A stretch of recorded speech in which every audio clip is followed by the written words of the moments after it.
Tobias Kelvin sat at his desk in his office, surrounded by an antique clock ticking away in a discordant tone. The light from his desk lamp illuminated a disassembled chronometer from the 1880s that he had been working on for days. His fingers, accustomed to fine work, carefully pried at a gear with tweezers.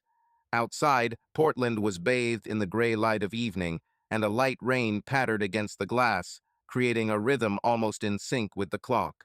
Tobias, a 40-year-old hydraulic engineer, had spent the day at work analyzing data for a new dam project on the Willamette River. Now, at home, he had immersed himself in his hobby of restoring watches, which had become his refuge. He adjusted his glasses and frowned as he noticed that the mainspring in the mechanism was slightly bent. "I'll have to order a new one," he muttered, writing in his notebook. His life was structured. Work Monday through Friday, hikes in the Columbia Gorge on weekends, the occasional dinner with colleagues at a local pub. Solitude was not a burden, it was part of his routine. The room reflected his personality.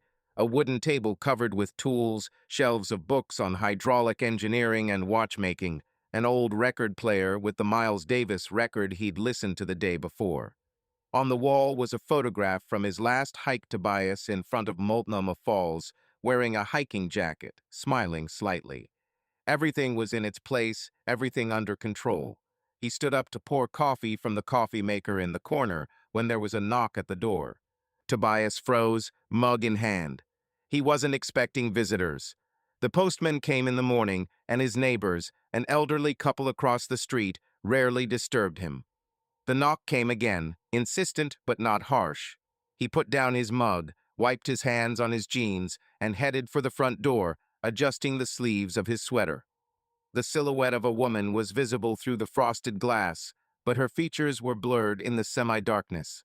He opened the door and froze. Lillian Vesper, his ex-wife, stood before him. Her dark hair was pulled back into a messy bun, a few strands stuck to her temples from the rain. Her face, still familiar, looked haggard, with dark circles under her eyes.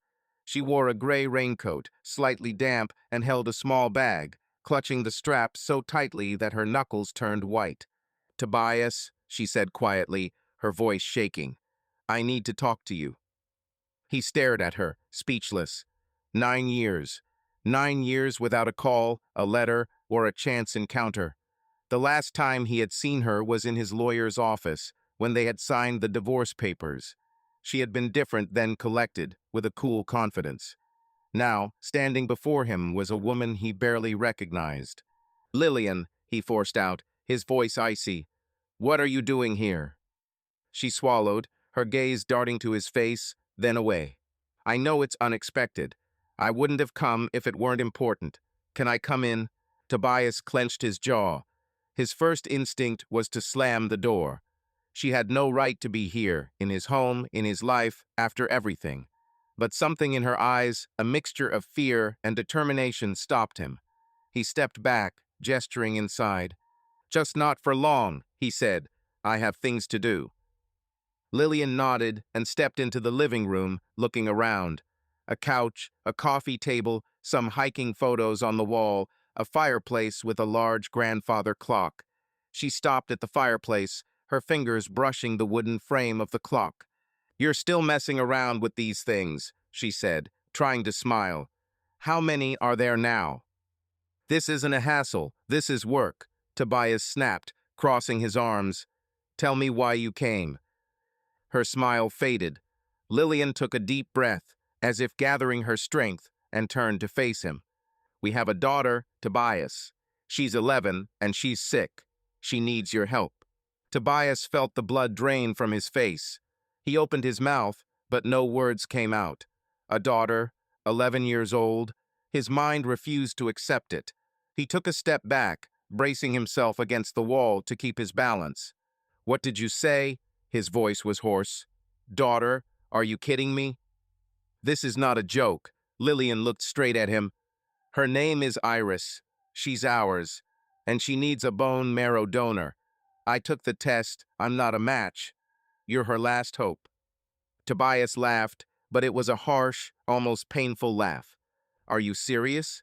You disappear for 9 years, and now you show up and tell me I have a daughter. and that she needs my help. Do you even realize how that sounds? I understand. Lillian looked down, her fingers tightening on the strap of her bag. I know you don't believe me, and I know you hate me, but it's true. I can show you documents, photos, whatever you need. Hate? Tobias took a step toward her, his voice growing louder. Lillian, you have no idea how I feel.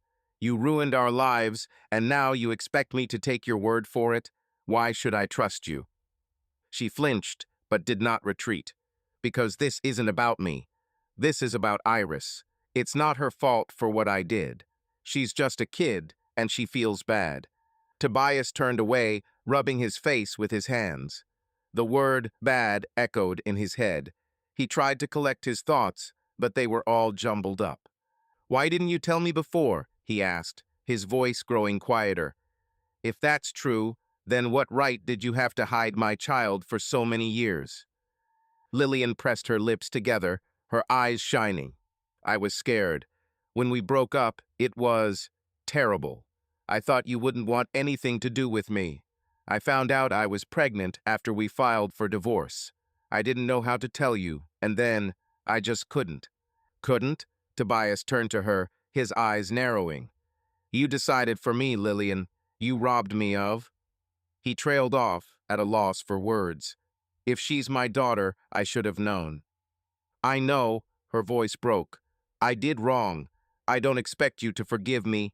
I ask only one thing. Help her. Take the test.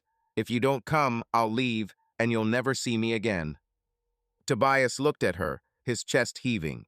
He wanted to scream, to throw her out, but the thought of the baby, his baby, was too much for him. He walked to the couch and sat down, his head in his hands. What's her name? He asked finally, without looking up. Iris, Lillian answered quietly. Iris Kelvin. He winced. She had given the girl his last name. It was unexpected, and it made it all too real. Tell me about her, he said, his voice almost a whisper. Lillian sat down carefully on the edge of the chair opposite him. She opened her bag and pulled out a photograph. Tobias took it reluctantly. It was of a girl with dark hair in a braid and a wide smile. She was holding a sketchbook, and his eyes were bright with joy. She's 11, Lillian began. She loves to draw, especially comics. She dreams of becoming an illustrator. She's so smart, Tobias, and brave. Even in the hospital, she tries to joke around so I don't worry. Tobias stared at the photo, his fingers tightening around the paper. He tried to find anger in himself, but he felt only emptiness.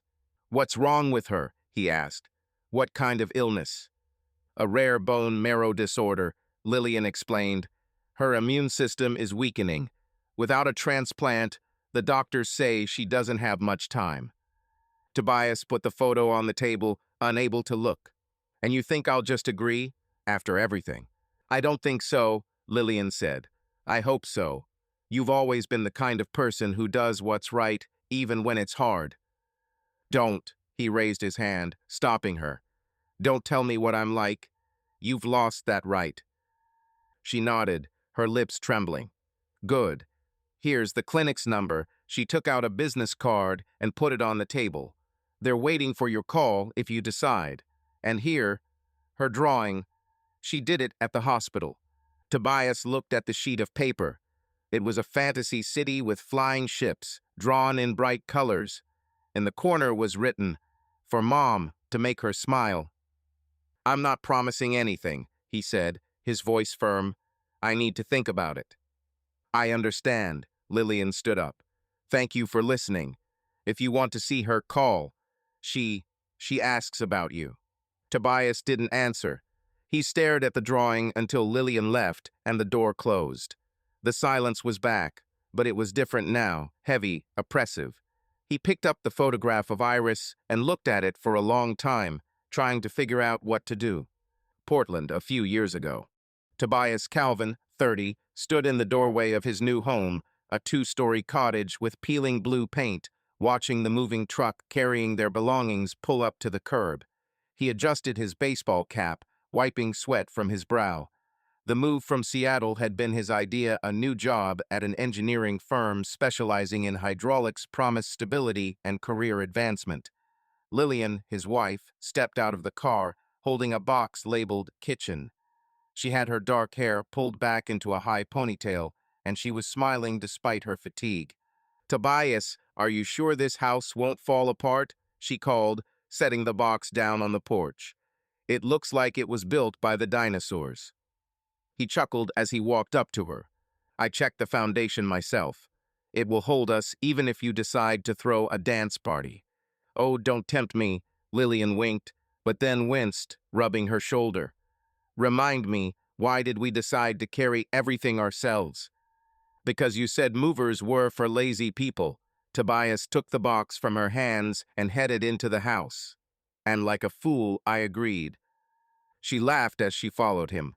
Inside, the house smelled of old wood and fresh paint. The living room was bare except for their old couch, which looked out of place among the bare walls. They had only been married a year, after 2 years of dating, and this move was their first big step. Tobias was still getting used to the ring on his finger, and Lillian was still getting used to the idea of being Mrs. Calvin. "Look," Lillian pointed to the window overlooking the backyard.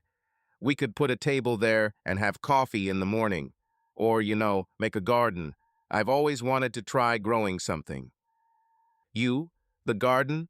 Tobias put the box on the floor and hugged her around the waist. "You killed the cactus I gave you for your birthday." "It was an accident." She playfully pushed him in the chest. "He drowned himself. I just overdid it with the water." He laughed, pulling her closer. "Okay, Miss Greenfingers, I'll buy you a shovel.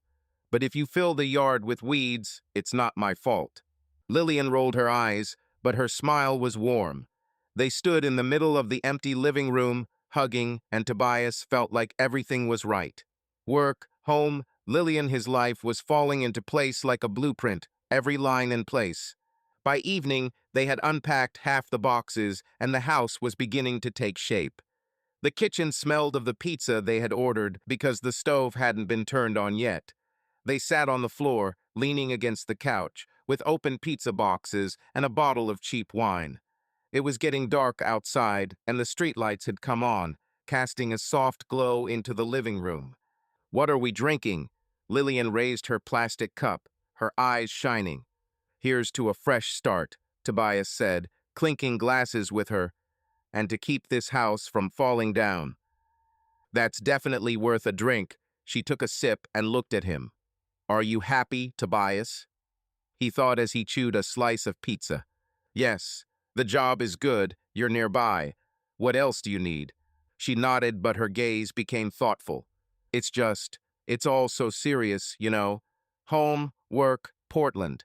Sometimes it feels like we jumped into this adult life too fast." "Too fast?" He frowned, setting down his glass.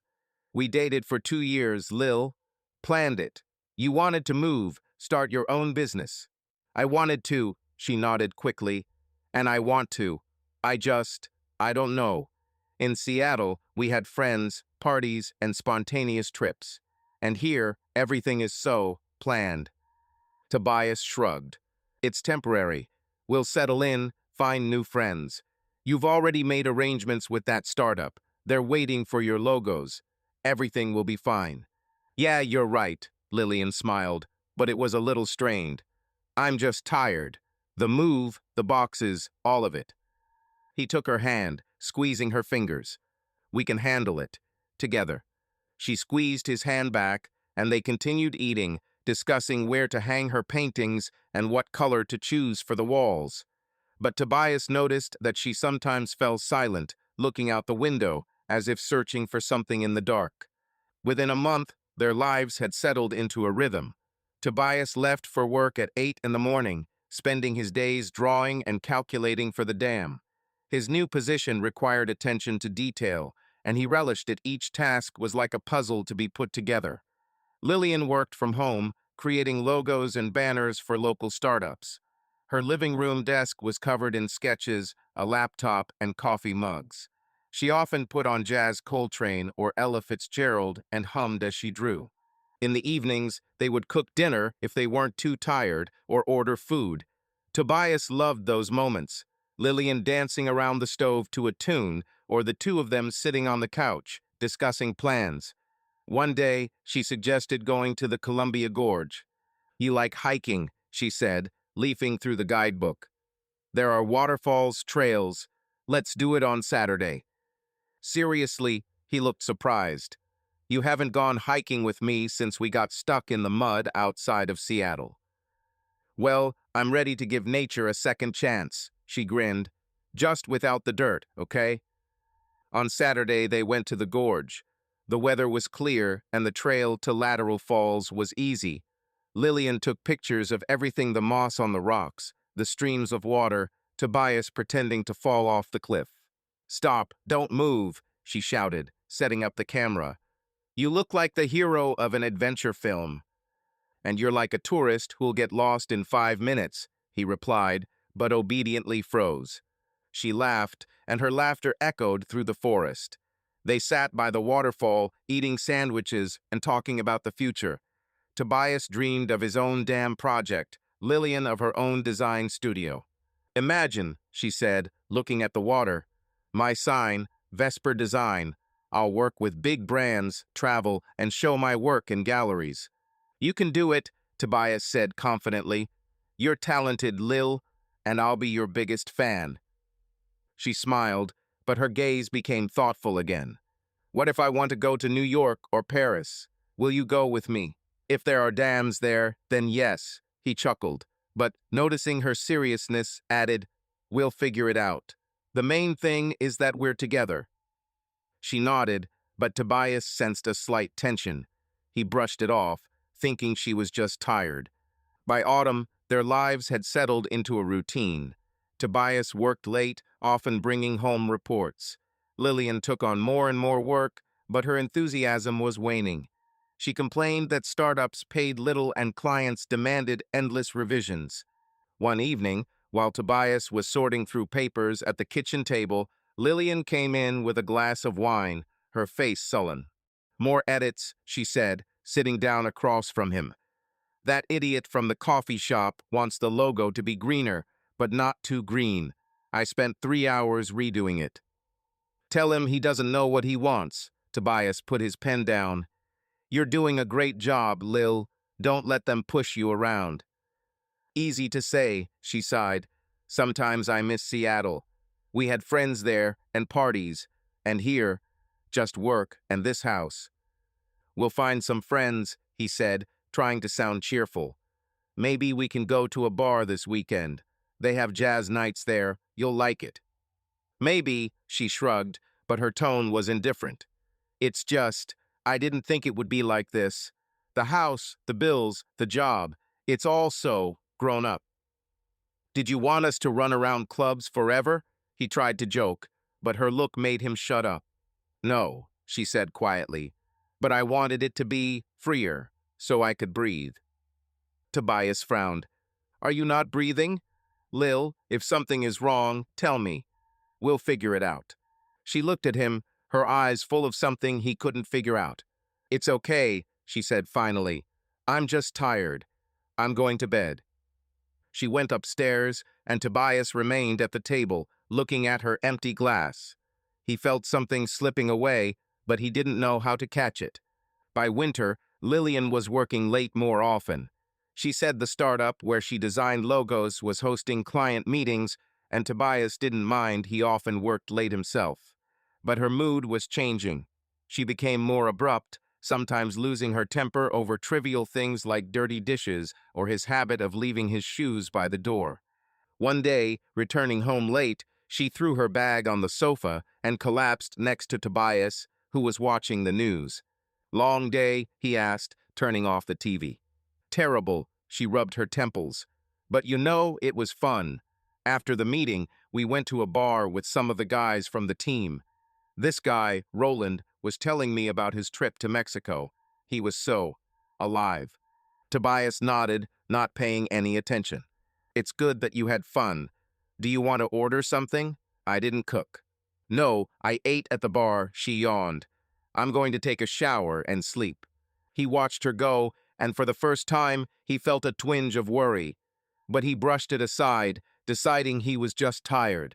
They were married, they loved each other. Everything was fine.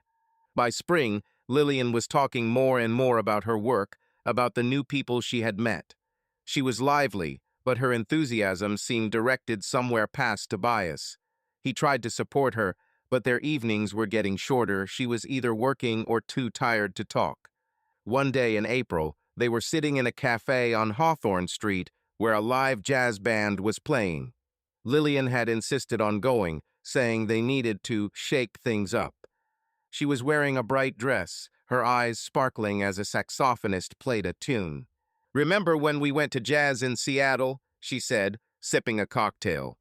"Dancing until 3 in the morning, then eating tacos on the street." "Yes, and you spilled sauce on your shoes," Tobias smiled. "Do you want to dance?" She hesitated, then nodded.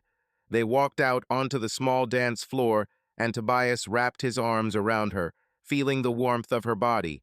But her movements were mechanical, as if she were somewhere else. "What's wrong?" he asked when they returned to the table. "Nothing," she shrugged. "It's just, I miss this kind of life.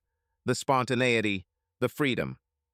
"We can be spontaneous," he said, trying not to sound irritated. "Let's go away for the weekend. Anywhere you want, the coast, the mountains." "Maybe," she looked at the stage, where the musicians had begun a new melody. "But it's not the same, Tobias. I don't know how to explain it." He fell silent, feeling a wall growing between them. He wanted to ask her what she meant, but he was afraid of the answer. Instead, he ordered another beer and watched the musicians as Lillian hummed a tune, staring into space. By May, Lillian had become distant. She often stayed late at work, citing urgent projects. Tobias, immersed in his damn project, didn't notice how their conversations had become routine. He still loved her, but he felt her slipping away. One evening, while he was repairing the old clock in the living room, Lillian returned home later than usual. Her cheeks were rosy and her eyes were shining. "Are you okay?" he asked, putting the screwdriver down. "Yeah, it's just a nice day," she smiled, taking off her coat. "We finished the project and the team went out to celebrate. Roland ordered tequila, and I think I overdid it." "Roland?" Tobias raised an eyebrow. "The guy from Mexico?" "Yeah," she nodded, heading for the kitchen. "He's funny. He told me about how he almost drowned trying to surf. Want some tea?" "No, thank you." He turned back to the clock, but his mind was spinning. He was not a jealous man, but her tone, her animation when she spoke of Roland, had touched him. That night, Tobias lay in bed and watched Lillian sleep. Her face was calm, but he sensed that something had changed. He told himself it was nothing, that they were just getting used to their new life. But deep down, he knew that their marriage, so full of hope a year ago, was beginning to show cracks. Tobias Calvin sat on the couch in his living room, holding a photograph of Iris. Her face, dark hair braided into a ponytail, eyes so like his own, took him by surprise. On the coffee table was the drawing Lillian had left him the day before, a brightly colored city with flying ships, labeled, "For Mom," to make her smile. Next to it was a business card for the clinic, with the phone number neatly written in black pen. The clock on the mantel was ticking, but its sound, usually soothing, was now irritating. It was Saturday morning, and outside Portland was waking up to gray skies, with a few drops of rain pattering on the glass. Tobias put the photograph down and rubbed his temples. Lillian's visit yesterday had turned his world upside down. A daughter, 11 years old, sick, needing a bone marrow donor. He still couldn't believe that Lillian had kept the child from him. Anger boiled inside him, but something else was behind it: curiosity, fear, guilt. What if she really was his daughter? What if he rejected her and she didn't survive? He stood up and paced the room, trying to get his thoughts in order. His gaze fell on the business card. The clinic was waiting for his call. Lillian had said that a compatibility test was the first step. But how could he do that, knowing that she had lied to him for 9 years? He grabbed the phone, but instead of dialing, He opened his laptop and began searching for information about bone marrow donation. The websites explained the procedure, a blood test, a possible puncture. The risks were minimal. But that was no reassurance. He was not ready to be a hero to a child he had never met. Tobias walked back to the couch, picked up Iris's drawing. Lillian had said she loved comics, dreamed of becoming an illustrator. He imagined the girl sitting in a hospital room, pencils in hand, drawing this city. His daughter. If that was true, he shook his head, pushing the thoughts away, and dialed Lillian's number. She answered on the second ring. Tobias, her voice was tense, but full of hope. "I agree to the test," he said without preamble. "But that doesn't mean I believe you, or that I forgive you." "I understand," she answered quickly. "Thank you. It means a lot." "Don't thank me," his tone was sharp. "I'm doing this for her, if she really is mine." "She's yours," Lillian said quietly. "I can send documents, a birth certificate, anything." "Later," he interrupted. "I want to see her. Before the test. Today." Lillian fell silent, and Tobias heard her heavy breathing. "Okay," she finally said.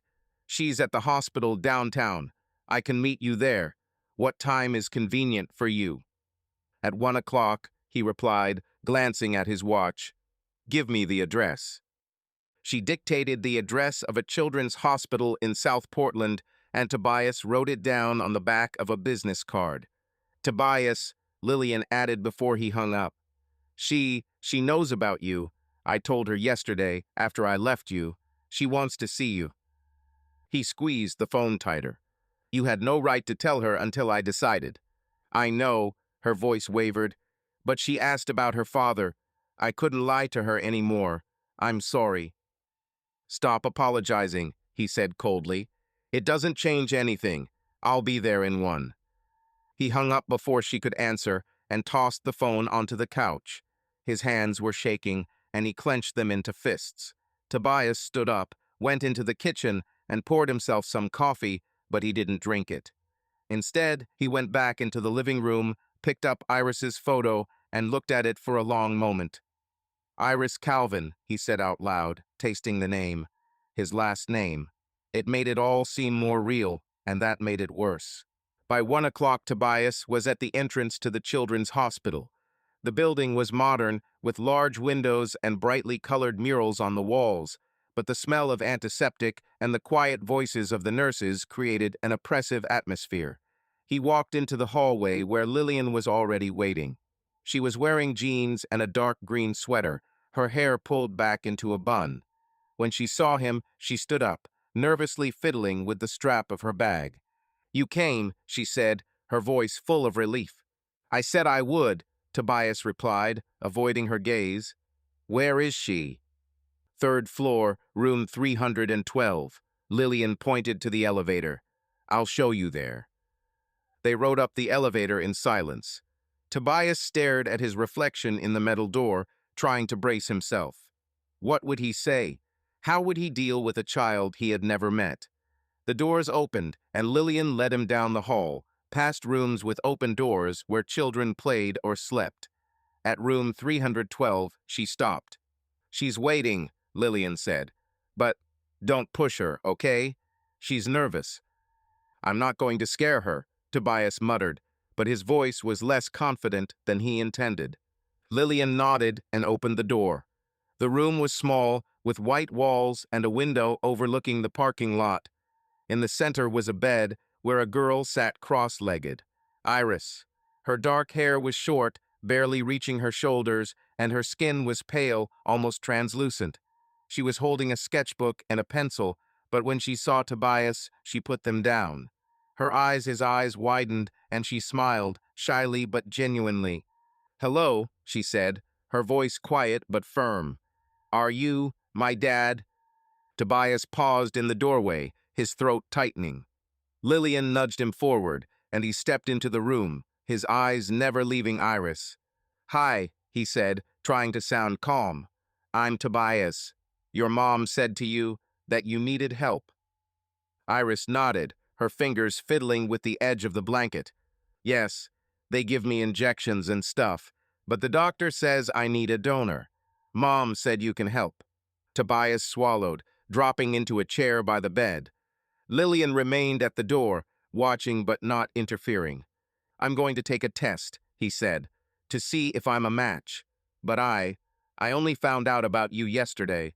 This is all unexpected. Iris looked at him, her gaze serious, too mature for an 11-year-old. Mom said you didn't know. She said it was her fault. Are you mad at her? Tobias glanced at Lillian, who looked down. This is between me and your mother, he said carefully. The main thing is that you feel better. Iris nodded, her smile returning. Okay, I don't want you to fight. Mom works a lot so that I can get treatment. She's great, even if she's sad sometimes. Tobias felt a pang of guilt, but pushed it aside. Tell me about yourself, he said, changing the subject. Mom said you like to draw. Aha, Iris perked up, opening the album. I draw comics. I want to be like those people who make Spider-Man. Look, this is my hero, Moon Knight. He flies and shoots lasers. Tobias picked up the sketchbook, looking at the drawing, a figure in a silver suit, hovering over a city. The details were neat, the colors bright. That's cool, he said sincerely. You're really talented. Thank you, Iris blushed. And what are you doing? Mom said you were building dams. Well, not exactly building, he smiled, relaxing. I designed them. I make plans so that the water doesn't flood the cities. It's like a big puzzle. Cool, Iris said, her eyes lighting up. Do you draw? Maybe we could draw a comic together. Tobias was confused, but her enthusiasm was infectious. I'm not an artist, but I can try. What would you like to draw? Maybe a dam that comes alive and fights monsters?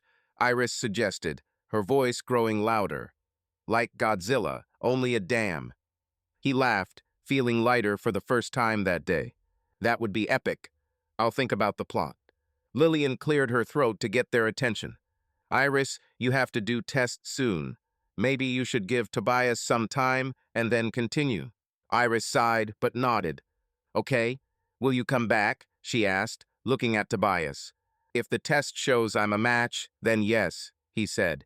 And maybe even if I'm not, if you want. I do, Iris said firmly. You're cool, and you have funny glasses. Tobias touched the frame, grinning. Thank you. You have a great album. He stood up, his heart sinking. Iris waved at him, and he walked out into the hallway, Lillian following him. They stopped at the elevator, and she turned to him. Thank you, Tobias, she said quietly. She's happy. I haven't seen her like this in a long time. No need, he raised his hand. I haven't decided what to do next yet, and don't think that this changes anything between us. Lillian nodded, her eyes shining. I know, but you gave her hope. That's already a lot. I'm going to the clinic tomorrow, he said, pressing the elevator button. I'll call you when I have the results. Okay, she squeezed her bag. If you need anything, I'm always here. Tobias didn't answer, stepping into the elevator. The doors closed, and he leaned against the wall, closing his eyes. Meeting Iris had been easier and harder than he'd expected. She was real, alive, his. But Lillian, her presence still cut like a knife. He knew the test was just the beginning, and this choice would change everything. Portland was shrouded in a cool fog in September, and the streets smelled of wet leaves and coffee from the many cafes. Lillian Vesper, 29, sat at her desk in the living room of their cottage, littered with sketches and empty coffee mugs. Her laptop was open to a mock-up of a logo for a local startup making eco-friendly bottles. She rubbed her eyes tiredly, trying to focus. A Charlie Parker record played softly on an old record player, but even the music couldn't dispel her irritation. Lillian worked as a freelancer, creating branding for small Portland businesses. Her latest client was a startup called Greenwave, which promised to be the future of sustainable design. But their endless edits, brighter but not too flashy, simpler but unique, were driving her crazy. She threw her stylus on the table and leaned back in her chair, staring at the ceiling. She was bored.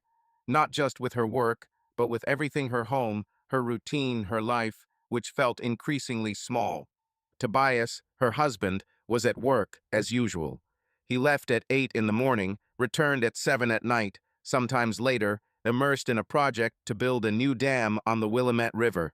Lillian loved him, or at least she told herself she did, but their marriage, which had begun with delight a year ago, now felt like an endless to-do list.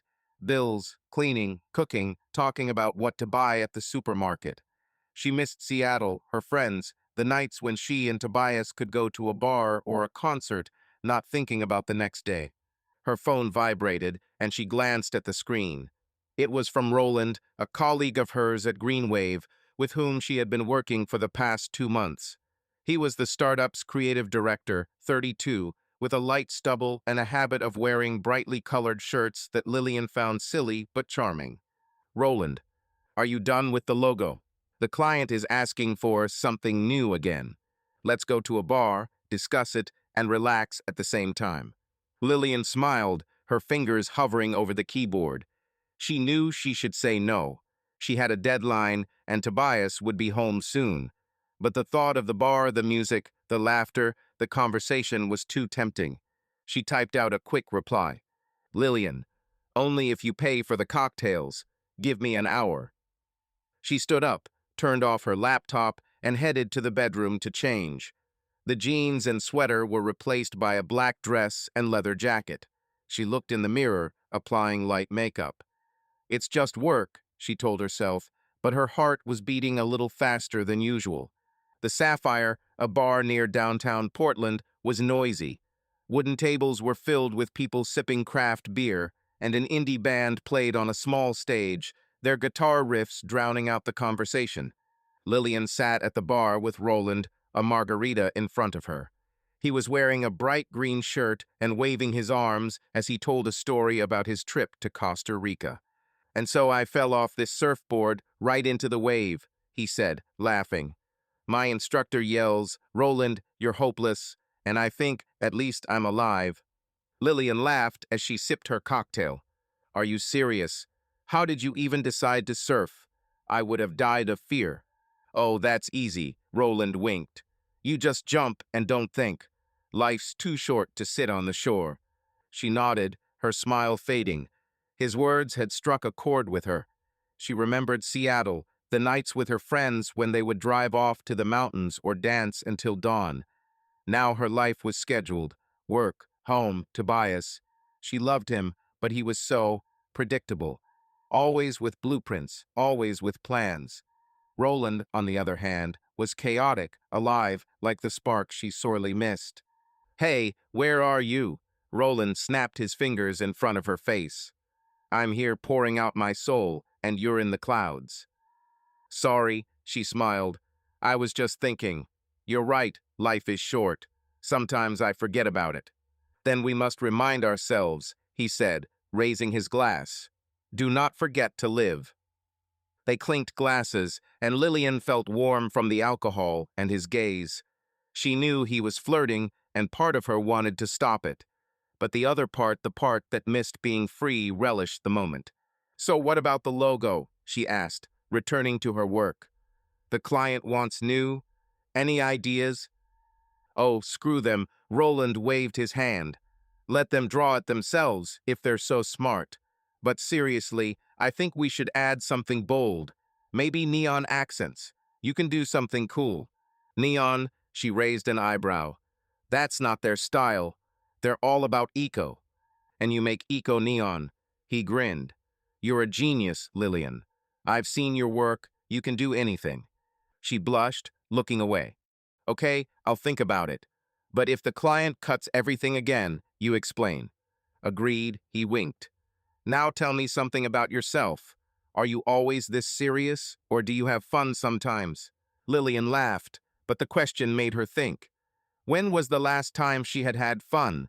Not just sitting with Tobias at dinner, but actually laughing, feeling alive.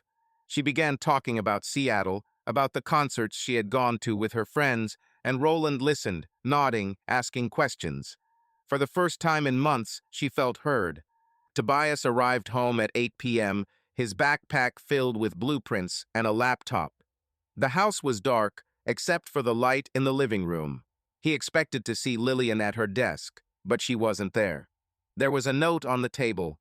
Out to meet with client, back late. Food in the fridge. L. He frowned, but didn't think much of it. She was often late, and he was too tired to think about it. Tobias heated up some leftover lasagna, sat at the kitchen table, and opened his laptop, checking the calculations for the dam. The project was complex. A mistake in the plans could cost millions, and he was lost in the numbers, not noticing the hours passing. Lillian returned after midnight. Tobias heard the door open and looked up. She walked into the kitchen, her cheeks pink and her eyes shining. Her jacket was hanging over her shoulder, her dress slightly wrinkled. "You're late," he said, closing the laptop. "Everything okay?" "Yes," she smiled, putting her bag on a chair. "The meeting dragged on, then we went to the bar with the team. Sorry, didn't mean to bother you." "No worries," he shrugged. "It's just, you look happy. Nice day." "Yeah," she nodded, opening the fridge. "The client is an idiot, but the team is funny.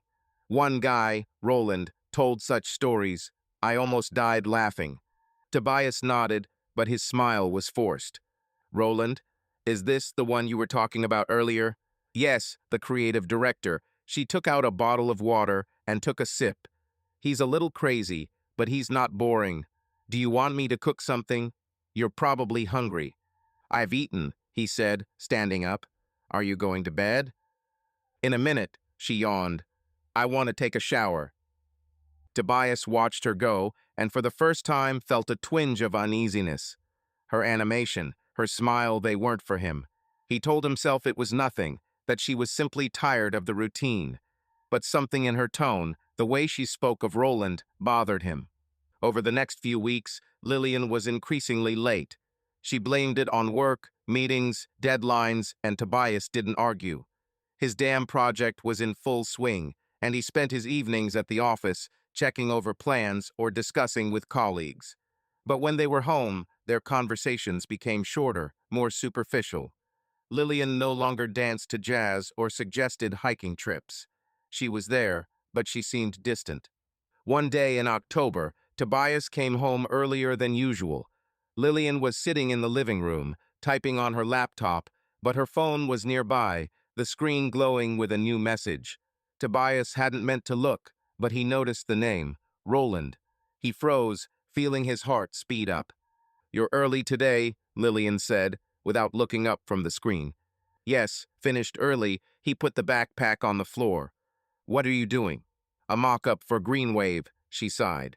"They want to redo everything again." "Maybe you should tell them to make up their minds." He sat down opposite her, trying to sound casual.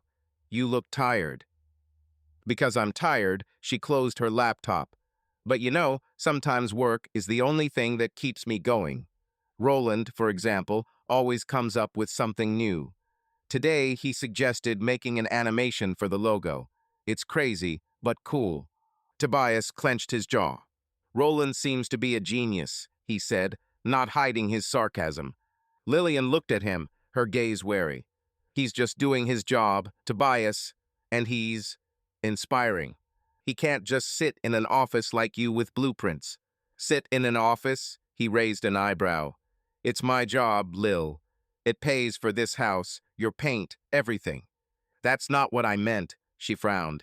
"Just, forget it. I don't want to fight." "I don't want you to compare me to some guy from a bar," he said, his voice growing louder. Lillian stood up, her cheeks flushed. "This is not a comparison. Are you even listening? I'm just saying that I need something more than this routine. I'm suffocating, Tobias." "Are you choking?" He stood up too, his hands clenched into fists. "We're in this together, Lil. If you don't like something, just say so, and don't go bar hopping with Roland." She opened her mouth, but fell silent, her eyes shining. "You don't understand," she said finally, her voice quiet. "I don't know how to explain. I'm going to bed." She went upstairs, leaving Tobias in the living room. He looked at her laptop, at her phone, where the message from Roland still glowed. He didn't read it, he didn't want to be that person. But the feeling that their marriage was falling apart was unbearable. Lillian was slipping away, and he didn't know how to hold on to her. Tobias Calvin parked his truck in the parking lot of Doernbecher Children's Hospital in Portland, gripping the steering wheel tightly. It was a cool Monday, the sky covered in gray clouds with the occasional glimmer of sunlight. The hospital loomed ahead, its glass facade reflecting the city's high rises. Tobias glanced at the passenger seat, where a small gift bag containing a set of watercolors he'd bought at an art store the day before sat. His stomach twisted not from his morning coffee, but from the realization of what lay ahead. 2 days ago, he met Iris, his 11-year-old daughter, for the first time since Lillian Vesper, his ex-wife, had dropped the bombshell of her existence and her illness. Yesterday, he had taken a compatibility test, a simple blood test that left him with nothing but a bandage on his arm and a turmoil in his head. This morning, the clinic had called. He was a match, a suitable donor for Iris's bone marrow transplant. The news had hit him hard, making Iris more real than a photograph or a drawing of her. Now he had returned to the hospital not just to visit, but to embrace his role as a father and as the man who could save her life. He grabbed the gift bag, locked the car, and headed inside. The lobby smelled of hand sanitizer and faintly of hospital food. Bright murals of animals adorned the walls, and the volunteer at the desk smiled as he checked in. Tobias barely noticed. His mind was on the elevator ride to the third floor, where Iris lay in room 312. Lillian had texted an hour ago that Iris was having a good day and was waiting for him. Tobias wasn't sure what to make of her joy. Joy? Fear? Anger? He felt everything at once, especially anger at Lillian for keeping Iris a secret for 9 years. The elevator dinged, and Tobias stepped out into the children's ward. The hallway was quiet, the nurses moving quickly, the sound of television coming from the open rooms. Lillian stood by Iris's door, her dark hair pulled back, wearing a faded denim jacket and jeans. She looked tired, her eyes red, but she straightened up when she saw Tobias. "Tobias," she said quietly, but with relief. "You've come." "I said I would," he replied sharply, avoiding her gaze and looking at the door. "How is she?"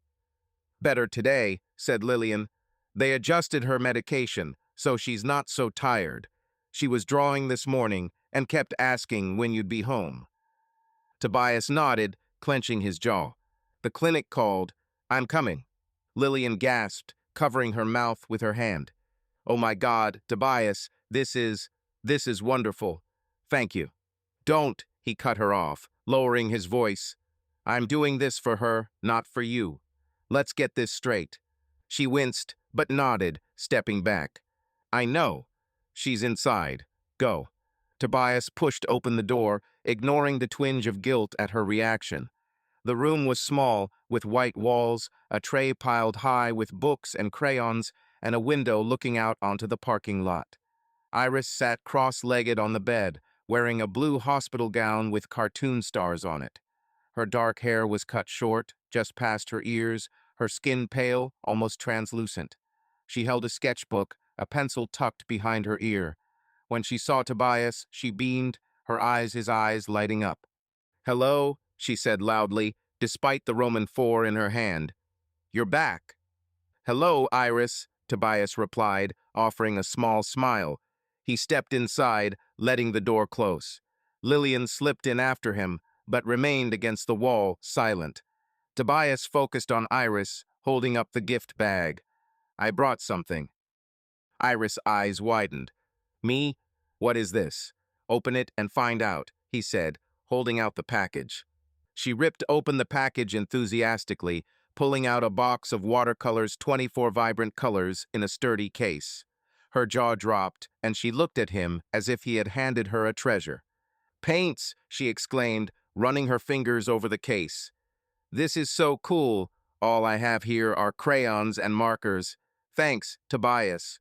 He shrugged, feeling unexpected warmth. "I thought they might come in handy for your comics. You said you liked drawing superheroes, didn't you?" "Aha." Iris opened the case, examining each color. I'm working on one right now. It's about a girl who turns into a hawk. Want to see it?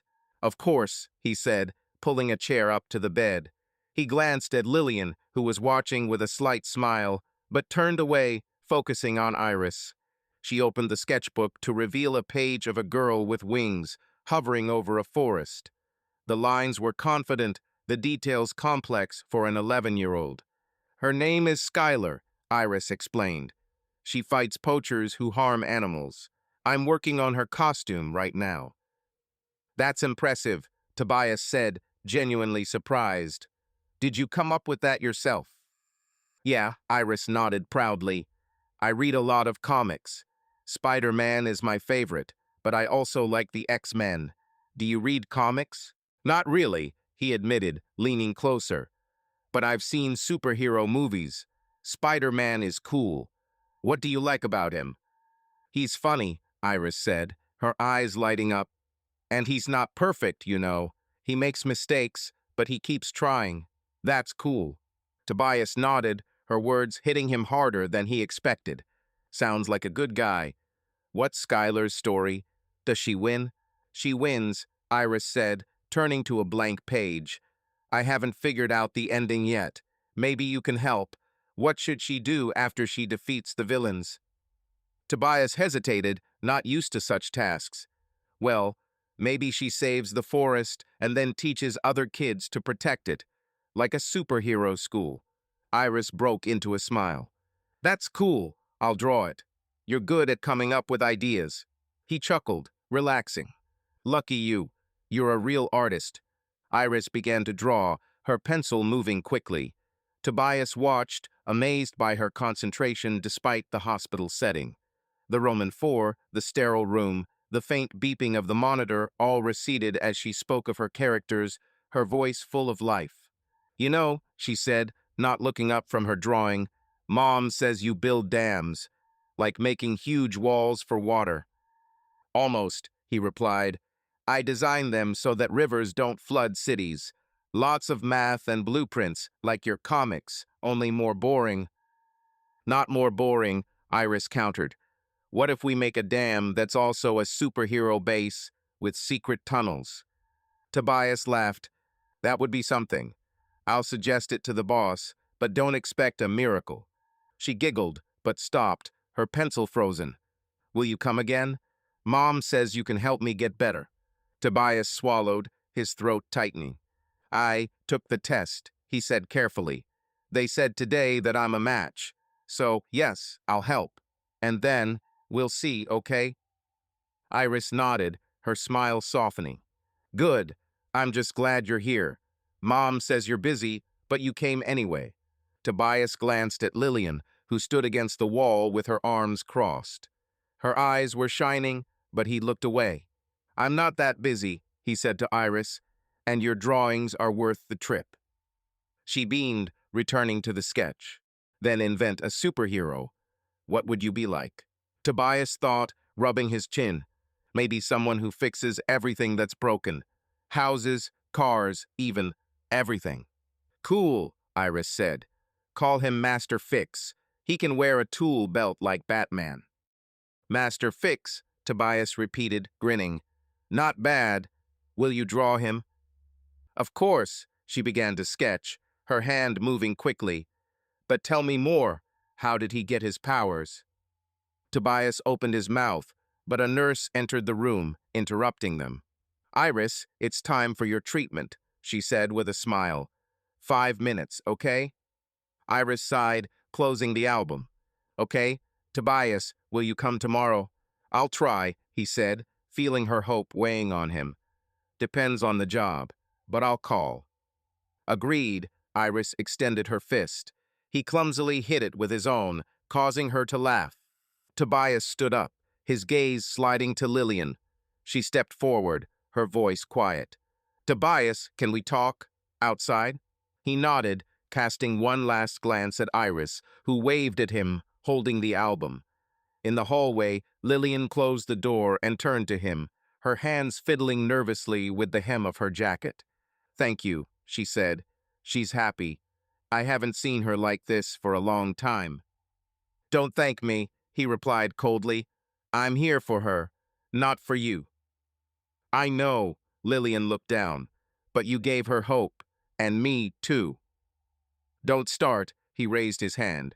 I'll donate bone marrow if everything goes according to plan. But that doesn't mean we're friends. You hid her from me, Lillian. 9 years. Her lips trembled, but she nodded. I don't expect forgiveness. It's just, if you need anything for the procedure, I'll help. I need you to stay out of the way, he said, heading for the elevator. I'll call when the clinic sets a date. He stepped into the elevator without turning around. The doors closed, and he leaned against the wall, closing his eyes. Iris was real alive, funny, brave.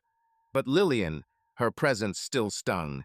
The test had confirmed his role as the donor, but he knew this was only the beginning. November in Portland was damp and cold. The rain poured down nonstop, drenching the streets and pounding the roof of Tobias and Lillian Calvin's cottage. Tobias, 31, sat at the kitchen table, staring at his laptop. He was checking his bank account to pay his utilities, but some odd charges caught his eye. Dinner at Le Pigeon, $120. One night at the Nines, $250. Tickets to a concert at the Crystal Ballroom, another $80. These expenses made no sense. He and Lillian hadn't gone to fancy restaurants, booked hotels, or attended concerts in a long time. His fingers hovered over the keyboard, and a heavy feeling settled in his chest. Tobias, a hydraulic engineer, had been preoccupied with the Willamette River Dam project for the past few months. He worked late into the night, bringing home drawings and calculations, and rarely noticed what was going on around him. Lillian, his wife, was busy too, taking on an increasing amount of freelance work designing logos for startups. But her frequent late hours at work, her animated talk about her colleague Roland, her detachment at home, it all added up to a disturbing picture. Tobias had brushed off his suspicions, telling himself he was simply tired. But now, looking at the write-offs, he couldn't ignore the truth. He pulled up the transaction history for the past 3 months. The charges had started in September. Restaurants, bars, even a flower shop. His heart pounded. Lillian hadn't mentioned any of this. He remembered her words about client meetings, team get-togethers. Tobias closed his laptop, his hands shaking. He didn't want to believe it, but doubt gnawed at him. Her phone was on the kitchen counter. She'd left it behind when she went to take a shower. Tobias never checked her phone. He considered it beneath him. But now he couldn't stop. He picked up his phone, entered the password, their wedding date, which she hadn't changed. The screen lit up, revealing a messenger. Tobias opened a chat with Roland, her colleague from the startup Greenwave. The correspondence was long. The messages had been coming for weeks. He scrolled up, his eyes scanning the words, each one cutting like a knife. Roland, October 14th. You were incredible yesterday. That bar, your laugh. I can't stop thinking about you. Lillian, you were okay too, but we have to be careful. Tobias doesn't suspect anything, and I want to keep it that way. Roland, October 20th. Hotel next week. I'll book a room. Just you and me. Lillian, you're crazy. But, yeah, I'm in. Tobias dropped the phone on the counter, his breathing heavy. He felt the anger and pain tightening in his chest. Lillian had cheated on him. Not once, not by accident, it had been an affair, planned, with hotels and secrets. He heard the shower turn off and Lillian's footsteps descend the stairs. Tobias clenched his fists, trying to pull himself together. Lillian walked into the kitchen, her robe on, her hair wet. She smiled, but it faded when she saw his face. Tobias, she said, her voice wary. What happened? He pointed at the phone, his voice icy. Explain this. She frowned as she came closer. When she saw the open chat, she froze, her face turning pale. You looked at my phone, her voice wavered. And you spent our money on dinners and hotels with Roland, he said, his voice growing louder. Don't pretend it's my fault. I saw it all, Lillian. How long has this been going on? She stepped back, her hands clutching the edges of her robe.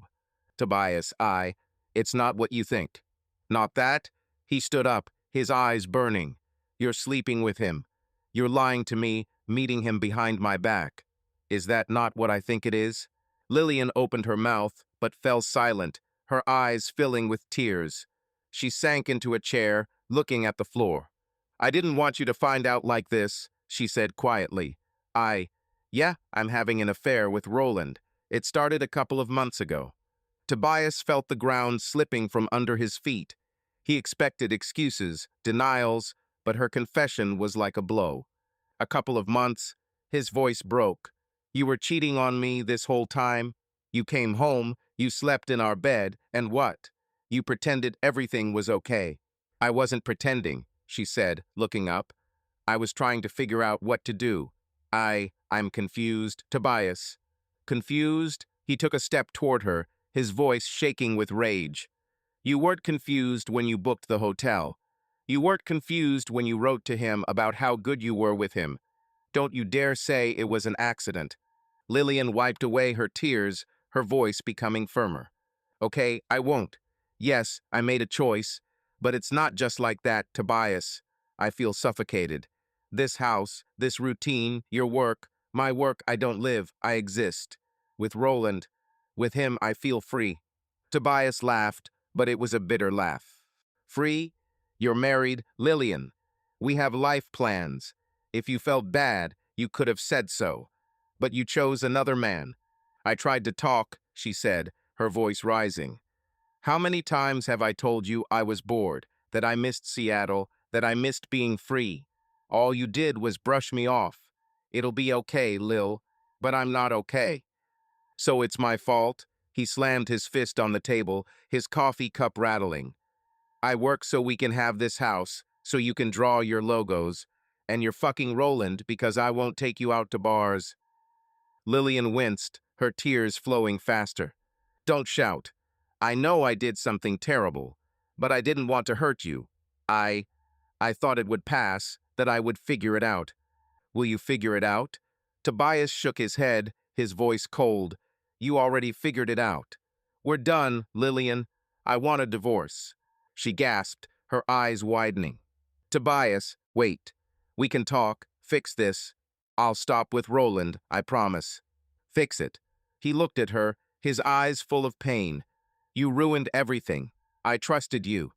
I loved you. And you didn't even apologize. Lillian covered her face with her hands, her shoulders shaking. I'm sorry, she whispered. I'm so sorry, Tobias. I don't know how it happened. I didn't mean to.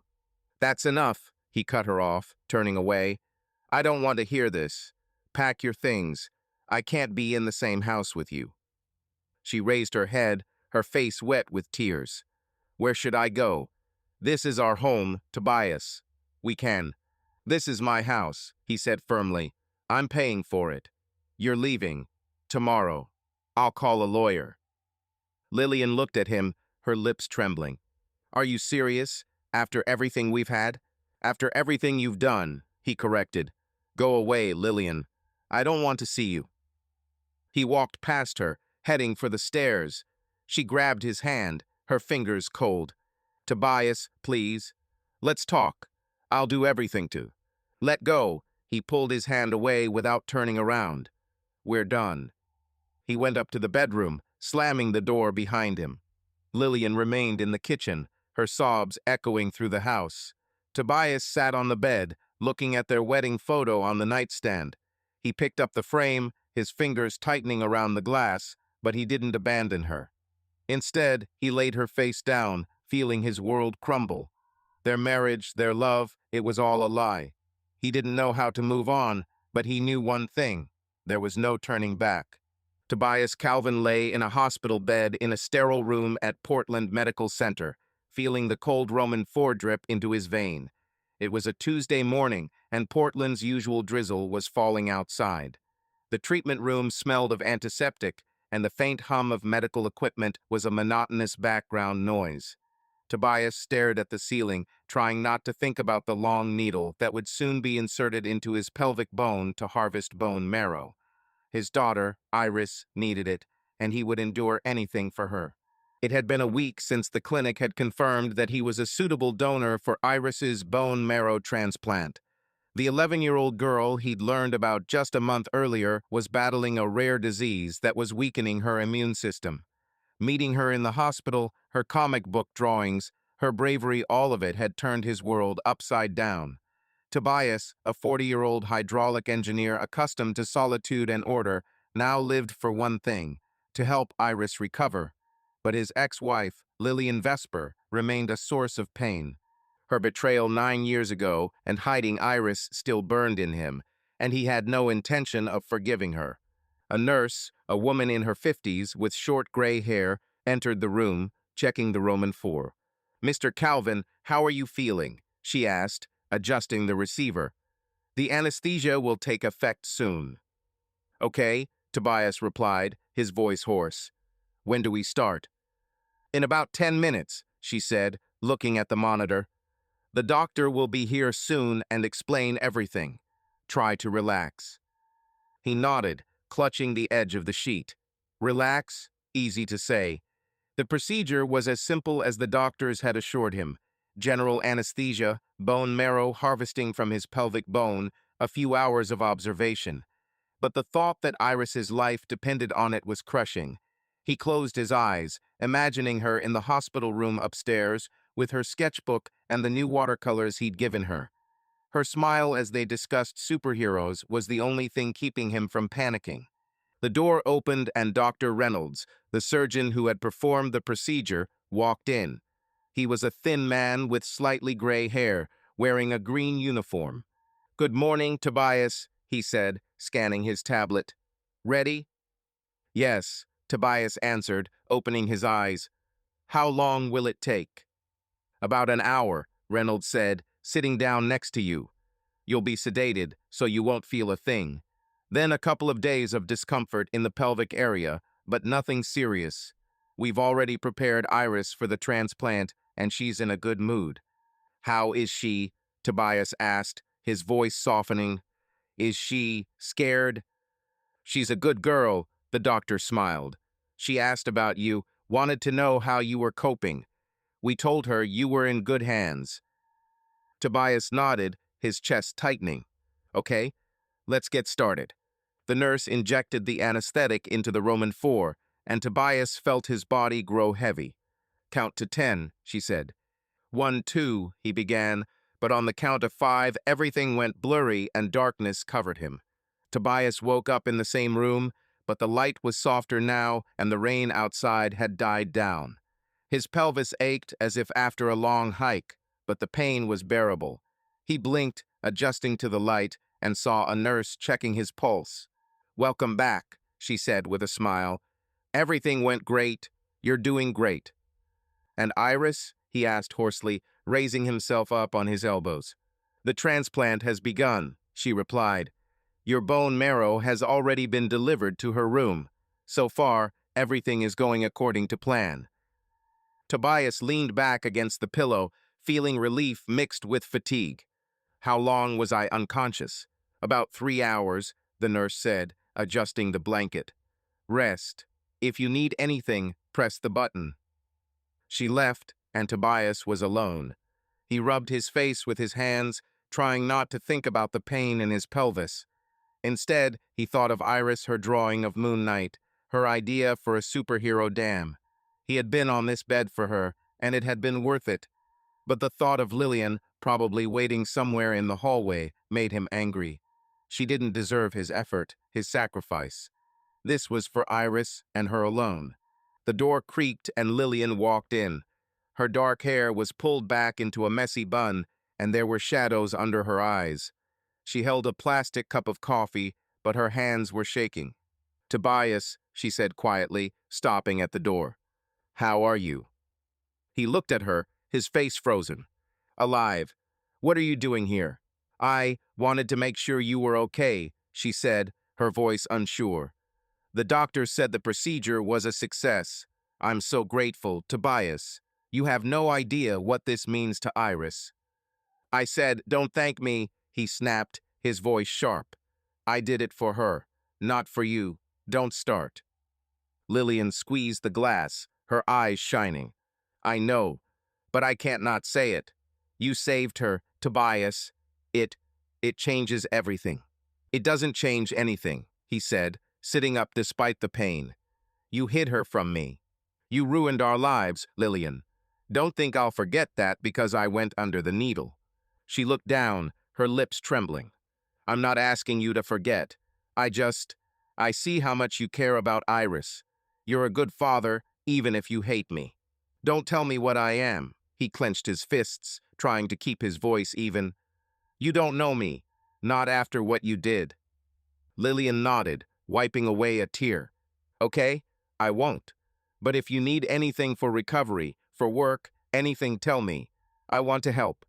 I need you to leave me alone, he said, turning to the window.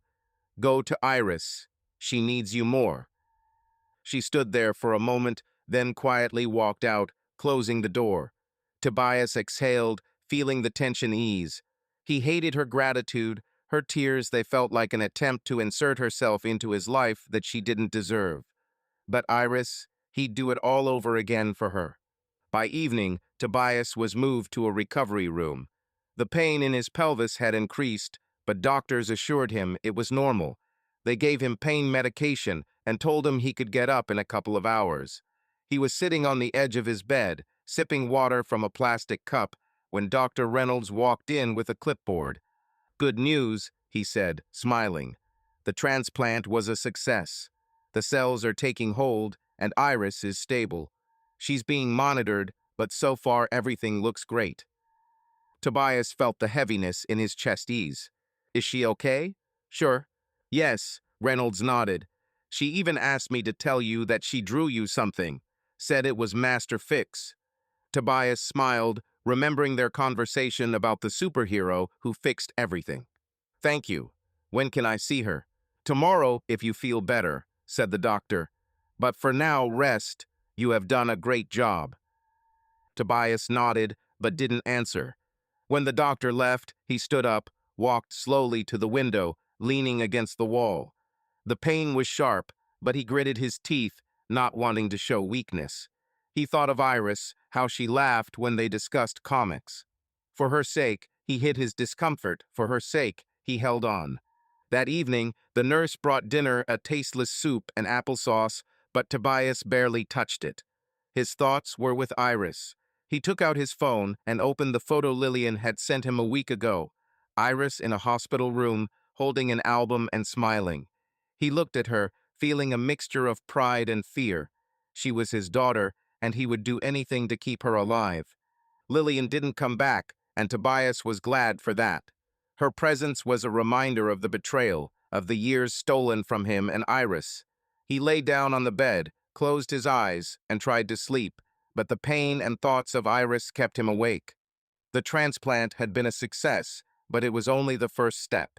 He knew there would be more trials ahead, but for Iris he was ready for them. Only for her. Tobias Calvin stood at the entrance to his Portland cottage, watching Lillian Vesper unload boxes of clothes from her old hatchback. It was early August, and the air was warm, with a faint scent of pine and damp earth from the morning rain. Iris, his 11-year-old daughter, sat cross-legged on the porch, a sketchbook in her lap. Her short dark hair had grown out since the hospital, and she looked stronger than she had a month earlier, when Tobias had donated her bone marrow. The transplant had been a success, but her recovery would take time, and doctors had recommended that Iris remain in Portland for observation. Lillian, unable to afford a place to live nearby, had accepted Tobias's offer to stay with him temporarily. Tobias, a 40-year-old hydraulic engineer, was still adjusting to the idea that his home, long a lonely refuge, would now be filled with other people. He'd agreed to it for Iris's sake, so that she could recover in peace, but Lillian, his ex-wife, was an unwelcome addition. Her betrayal 9 years ago and Iris's cover-up still burned him, and he wasn't about to pretend that everything was okay. He'd set clear rules, no personal conversations, only concern for Iris. Lillian nodded in agreement, but her presence in his space was already becoming unsettling. Iris, don't sit out in the cold, Lillian said, setting the box of clothes on the porch. Get a pillow or go inside. I'm fine, Mom, Iris replied, not looking up from her sketchbook. She was drawing with a pencil, her tongue hanging out slightly in concentration. Tobias walked to the car, picking up the last box with Iris's books and toys. Is that all? He asked, not looking at Lillian.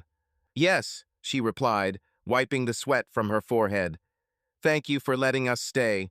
I know this isn't what you wanted. This is for Iris, he said sharply. Don't get it mixed up. I'll show you the rooms. He walked into the house, Lillian and Iris following. The living room was simple. A sofa, a coffee table, a fireplace with a grandfather clock that Tobias had restored. On the walls were photographs of his trips to the Columbia Gorge. Lillian paused, looking at a picture of Multnomah Falls. Do you still go there? She asked quietly. Tobias clenched his jaw, not answering. Iris, your room is upstairs, first on the left, he said, ignoring Lillian. Lillian, you're in the second room. I'm at the other end of the hall. Get your things sorted. I'll be in the office. Iris raised her head, her eyes shining. I have my own room? Cool. Can I hang up some pictures? Of course, Tobias said, softening. Whatever you want. Thank you, Tobias. Iris jumped up, hugging the album. I'll go look. She ran upstairs, her footsteps echoing loudly on the wooden stairs. Lillian looked at Tobias, her face tense. I won't disturb you, she said. I promise. If you need anything cooking, cleaning, just tell me. Just watch Iris, he replied, heading toward the office. I'll do the rest. He closed the door to his office, feeling the tension drain away. The room was his sanctuary, a table with tools for restoring clocks, shelves with books on hydraulic engineering, an old record player. He sat down, taking up the disassembled chronometer, but he couldn't concentrate. The sounds from the house, Iris's voice, Lillian's footsteps, disturbed his peace. He knew he was doing this for his daughter, but living with Lillian was an ordeal he wasn't prepared for. Within a few days, the house began to change. Iris hung her drawings around the room. Fantasy cities, superheroes, sketches of forests. She left sketchbooks everywhere, and Tobias found them on the couch, the kitchen table, even in the bathroom. Lillian cooked simple dinners, pasta, vegetable soup, and cleaned, trying not to cross paths with Tobias. He kept his distance, leaving for work early and returning late, but evenings with Iris became his salvation. One Saturday, Tobias noticed Iris looking out the window, her sketchbook lying closed. Hey, he said, sitting down on the sofa next to me. What are you drawing? Nothing, she replied, shrugging. Just boring. It wasn't any better in the hospital, but at least the nurses joked around there. Tobias thought about it.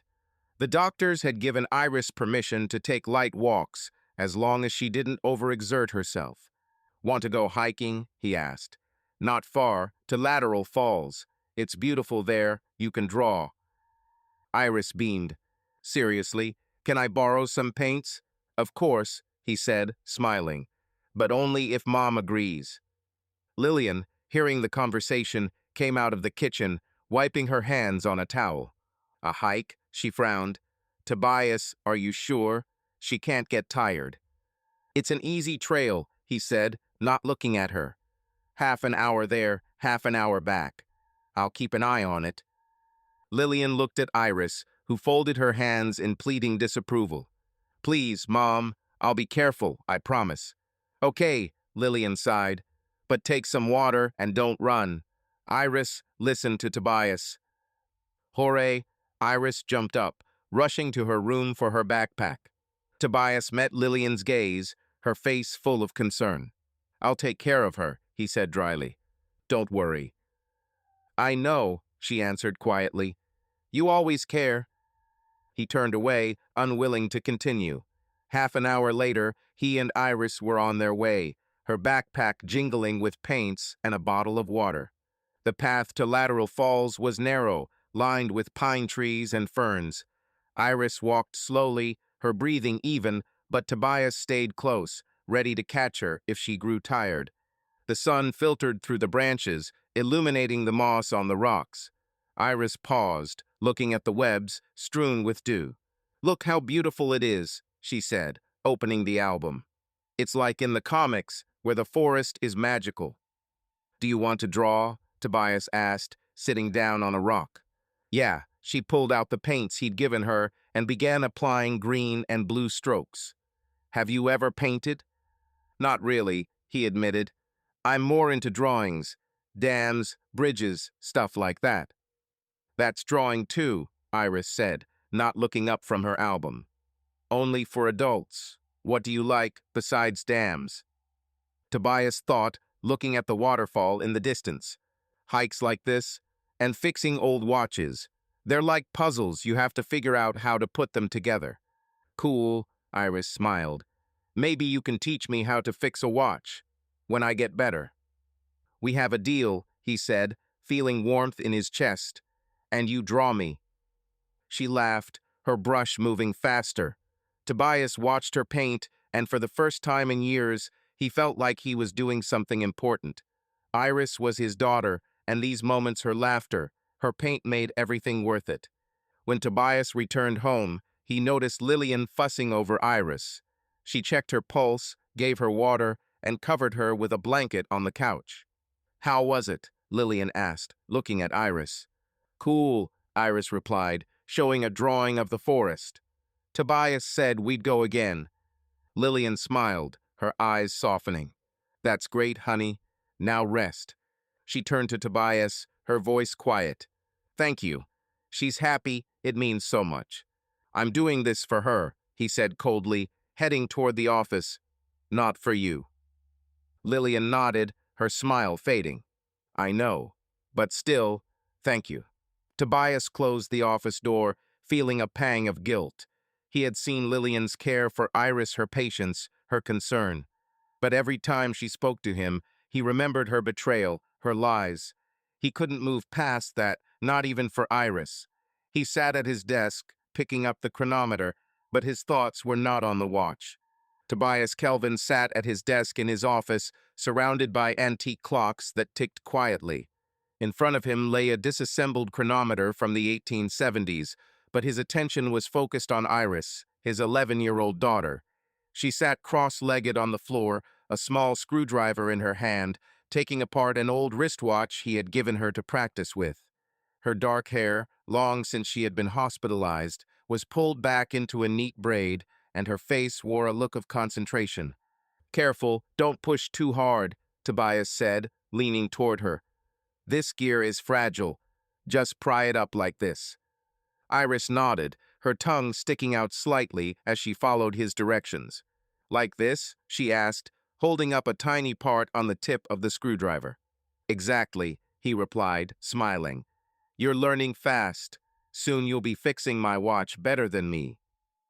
Cool, Iris beamed, carefully placing the gear on the cloth nearby. Can I put them together later? I want them to tick. If you do it right, Tobias said. But first, figure it out. Patience is the key. Iris giggled, turning back to the clock. Tobias looked at her, feeling a warmth in his chest. 6 months ago, he hadn't known she existed, and now she was the center of his world. The bone marrow transplant he had donated had been successful, and Iris was recovering. She had returned to school in September, and her energy, her drawings, her laughter filled his life with meaning. But Lillian Vesper, his ex-wife and Iris's mother, was a shadow of the past. Their interactions had been formal, limited to discussions of Iris's care and needs, and Tobias had no intention of changing that. Lillian and Iris moved out of his house in late August when Lillian found a job as a graphic designer at Blue Pine Studio in downtown Portland. They rented a small apartment 2 miles from Tobias's cottage so Iris could see him easily. Joint custody was their compromise.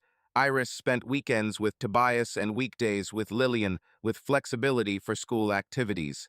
Tobias insisted on strict rules to avoid unnecessary conversations with Lillian, and she agreed, although her attempts to communicate irritated him. There was a knock on the office door, and Tobias looked up. "Come in," he said. The door opened and Lillian walked in, holding Iris's backpack. Her dark hair was down, and she was wearing a gray sweater and jeans. She looked tired but collected, her face betraying no emotion. "I brought Iris," she said, putting her backpack by the door. "Her lessons are over, but she has math homework," I reminded her. "Thank you," Tobias replied without getting up. "Will she stay until Sunday?" "Yes," Lillian nodded. "If anything changes, I'll call. She's having a checkup at the hospital tomorrow at 10 in the morning." I wrote it down in her notebook. "Got it," Tobias said, his voice neutral. "I'll take you." Lillian looked at Iris, who was still fiddling with her watch. "Iris, honey, I'm going. Behave yourself, okay?" "Yeah, Mom," Iris replied without looking up. "Bye." Lillian smiled, but her gaze lingered on Tobias. "If you need anything," she began. "I'll manage," he interrupted, returning to the chronometer. "Until Sunday." She nodded, her lips pressed together, and left, closing the door quietly. Tobias exhaled, feeling the tension ease. Every time she appeared, it was a reminder of the past of her betrayal, of her lies about Iris. He didn't hate her, but he couldn't forgive her, and their formal communication was the only way to keep the peace for their daughter's sake. "Is she gone?" Iris asked, putting down the screwdriver. "Yes," Tobias answered, looking at her. "Is everything okay?" "Yeah," Iris shrugged. "It's just that Mom is sad sometimes. I tell her to draw like me, but she says she has work." Tobias frowned but didn't elaborate. "Maybe she's just tired. Let's move on with the watch. What do you have there?" Iris went back to work, and they spent an hour taking the mechanism apart. Tobias explained how the gears fit together, and Iris asked questions, her curiosity infectious. He felt their connection deepening with each moment, whether it was the watch or their trips to the Columbia Gorge, where Iris painted the landscape. On Saturday morning, Tobias and Iris were in the kitchen making breakfast. Iris was standing at the stove, mixing pancake batter, while Tobias was slicing apples. The radio was playing old rock, and Iris was humming along, waving a spoon. "Don't spill it," Tobias said, holding out the bowl, "or we'll be eating pancakes off the floor." "I'm a pro," Iris replied, grinning. "Look how smooth it is." He laughed, feeling the ease that her company brought. After breakfast, they drove to school for a parent-teacher conference. Iris, now in sixth form, was catching up on the program after the hospital, and her teacher, Miss Harris, wanted to discuss her progress. The classroom smelled of chalk and books. Miss Harris, a woman in her 40s with short red hair, smiled as Tobias and Iris walked in. Lillian was already there, sitting at her desk with a notepad. She nodded at Tobias, her expression neutral. "Mr. Calvin, Miss Vesper, it's good to see you," said Miss Harris. "Iris, can you wait in the hall? We have a library." Iris nodded, taking the sketchbook and leaving. Tobias sat across the desk from Lillian, avoiding her gaze. Miss Harris began. "Iris is doing great. She caught up on math and literature. Her grades are above average. By the way, we hung her drawings in the hall, very talented." "That's great," Tobias said, feeling proud. "She works hard." "Yes," Lillian added. "I help with her homework, but she does it all on her own. Thank you for giving her art projects." Miss Harris sneezed. "The only thing is, she gets distracted sometimes. I think it's because of the hospital, but nothing serious. Just make sure she gets enough sleep." "We'll follow up," Tobias said. "She has a schedule." "Good," said Miss Harris. "You both do a lot for her. She's happy, I can tell." Tobias nodded but didn't answer. Lillian looked at him, but he was focused on Miss Harris's notebook. After the meeting, they went out into the hallway where Iris was drawing in her sketchbook. "Is everything okay?" Iris asked, raising her head.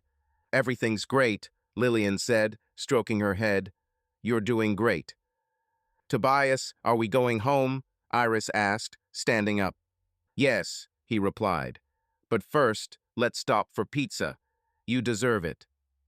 Iris beamed and Lillian smiled. "I'll go," she said. "I'll pick you up on Sunday at 6, okay?" "Okay," Tobias replied, taking Iris's backpack.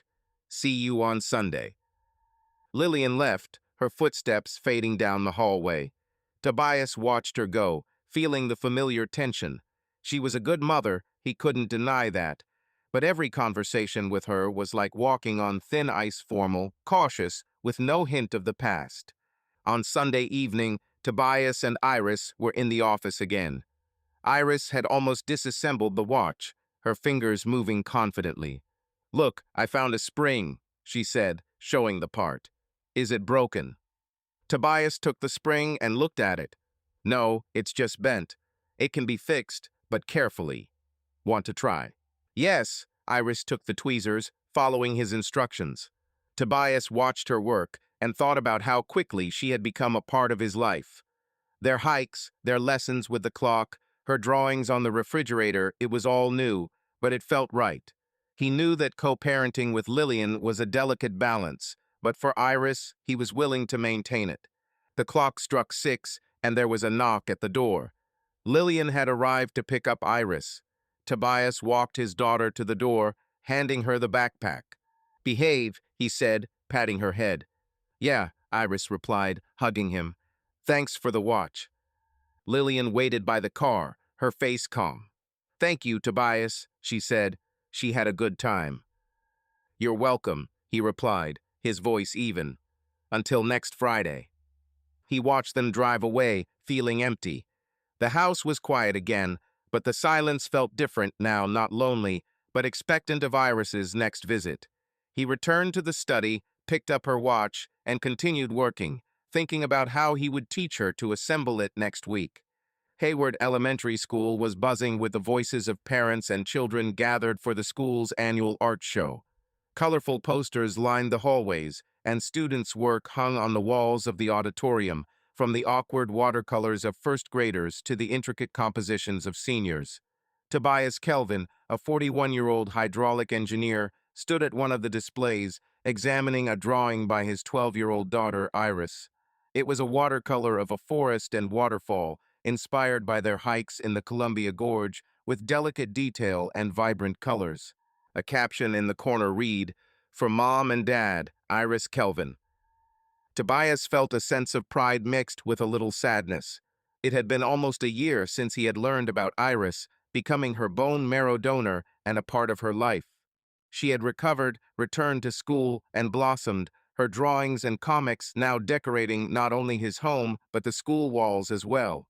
But alongside the pride, there was always the shadow of the past Lillian Vesper, his ex-wife, whose betrayal and lies about their daughter still burned him. Their relationship, formal and cold, was for Iris's sake, but every conversation with Lillian was like walking through a minefield. Iris ran up to him, her dark shoulder-length hair bouncing. She was wearing denim overalls splattered with paint, and her eyes were shining. "Dad, did you see it?" she exclaimed, pointing to the drawing. "Miss Harris said it was the best in the class."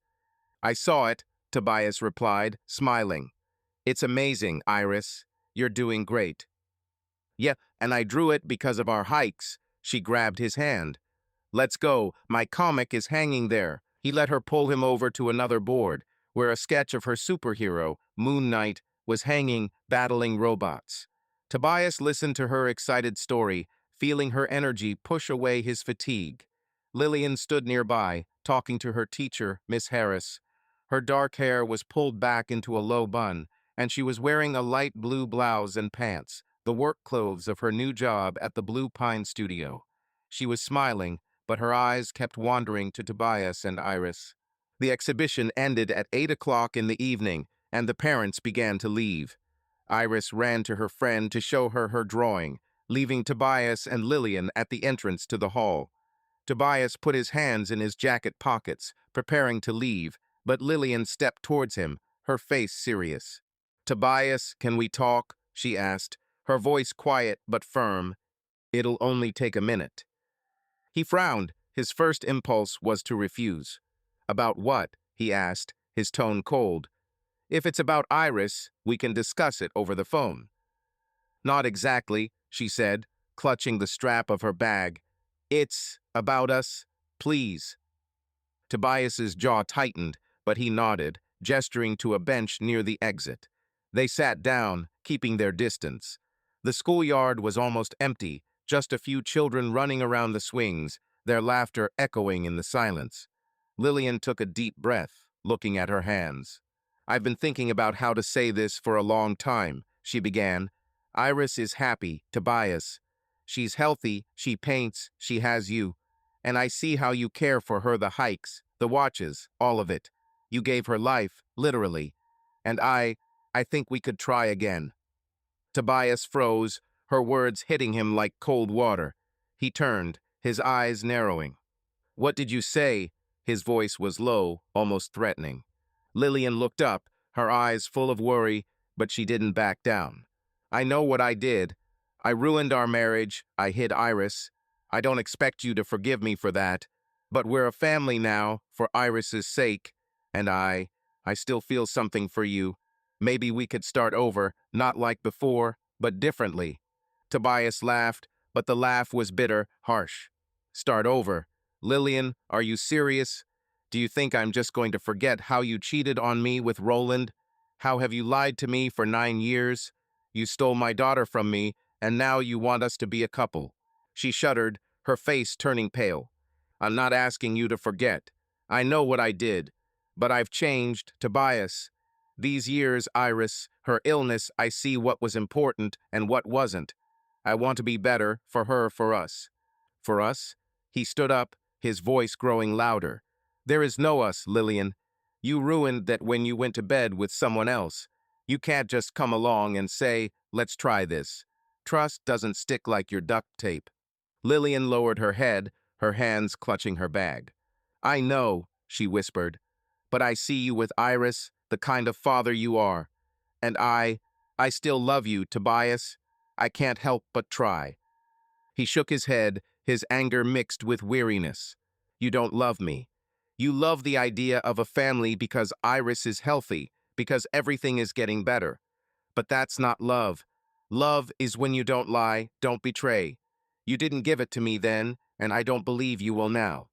Her eyes filled with tears, but she did not look away. "I was selfish," she said. "I wanted freedom, spontaneity, and I ruined it. I lived with that guilt every day, especially when Iris got sick. I don't expect you to believe me, but I want to make things right." Tobias looked at her, his chest heaving. Part of him wanted to scream, to let all the pain out, but the other part of him, the part that cared about Iris, stopped him. He sat back down, rubbing his face with his hands. "Lillian," he said more quietly, "I don't hate you. I even respect the way you care for Iris. But I can't trust you. And without trust, there's nothing. You want to fix this? Then be Iris's mother. That's enough." She nodded, wiping away her tears. What if we were just friends, for Iris's sake, so she could see that we get along?" Tobias thought, looking out at the schoolyard. Iris ran out of the building, laughing with her friend. He knew she could feel their tension, their coldness. For her sake, he could try. "Friends," he said finally, "no more. We agree about Iris, go to her exhibitions, and support her. But don't expect me to open my heart to you. It's closed." Lillian swallowed, her voice hoarse. "Okay, I'll accept it, for Iris's sake." They fell silent, looking at Iris, who was waving at them. Tobias stood up, his voice businesslike. "Let's talk about her. She wants to go to art camp this summer. What do you think?" Lillian wiped her eyes, her tone even. "I'm for it. She was talking about a camp in Oregon City where they teach comics. But it's expensive, about $1,000. "I'll pay half," Tobias said. "If she wants it, let her go. She's earned it." "Thank you," Lillian said. "I'll check the schedule and write to you." She also mentioned that she wanted to take drawing lessons. "The studio where I work has classes for children." "We'll see," Tobias nodded. "The main thing is that she doesn't get overloaded. School, camp, she needs time to rest." "I agree," Lillian said. "I'm keeping an eye on her schedule. If anything changes, I'll let you know right away." Tobias looked at her. Her face was calm, but her eyes still glittered. He saw her efforts, her guilt, but he could not step over the past. "We both screwed up," he said suddenly. "I wasn't a perfect husband. Maybe I didn't listen to you then, but you chose the worst way to leave. Lillian nodded, her voice quiet. I know. I regret it every day. Not that I lost you, but how I did it. Iris shouldn't have to pay for my mistakes. She doesn't pay, Tobias said firmly. We give her all we can. That's the main thing. Iris ran up, her album dangling from her hand. Dad, Mom, have you seen the comic? Miss Harris wants me to make more. We saw it, Tobias said, patting her head. You're a star. Lillian smiled, her hand touching Iris's shoulder. Shall we go home, dear? You have math tomorrow? Aha, Iris yawned. Tobias, will you come to the next exhibition? Of course, he replied. I won't miss it. They walked out into the parking lot, Iris chatting about her drawings. Tobias and Lillian walked on either side of her, their steps synchronized but their distance. They had agreed to be friends for Iris's sake, but the past stood between them like an invisible wall. Tobias knew it was a delicate balance, but for his daughter's sake he was willing to maintain it. Tobias Calvin, now a 45-year-old hydraulic engineer, stood on the trail to Lateral Falls in the Columbia Gorge, watching his 16-year-old daughter, Iris, paint the landscape. She sat on a flat rock, her shoulder-length dark hair pulled back into a loose ponytail. A sketchbook lay in front of her, and the watercolors Tobias had given her 5 years earlier were laid out beside her.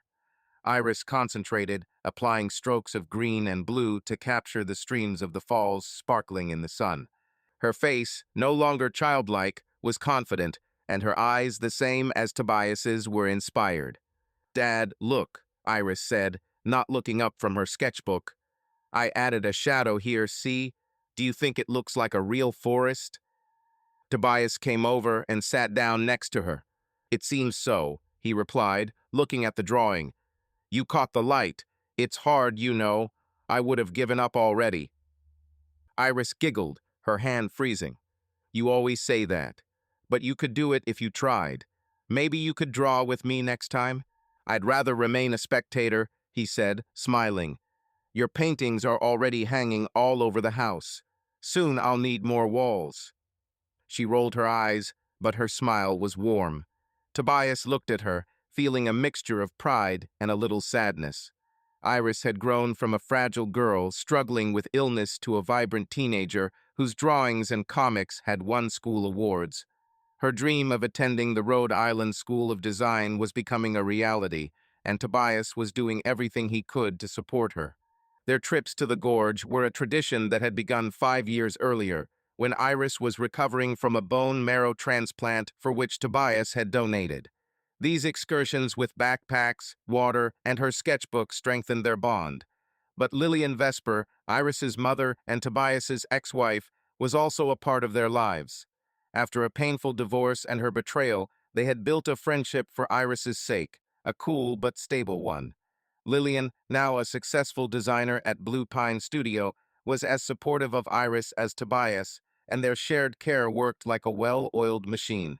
Dad, Iris said, closing the album, I sent my portfolio to Wrist.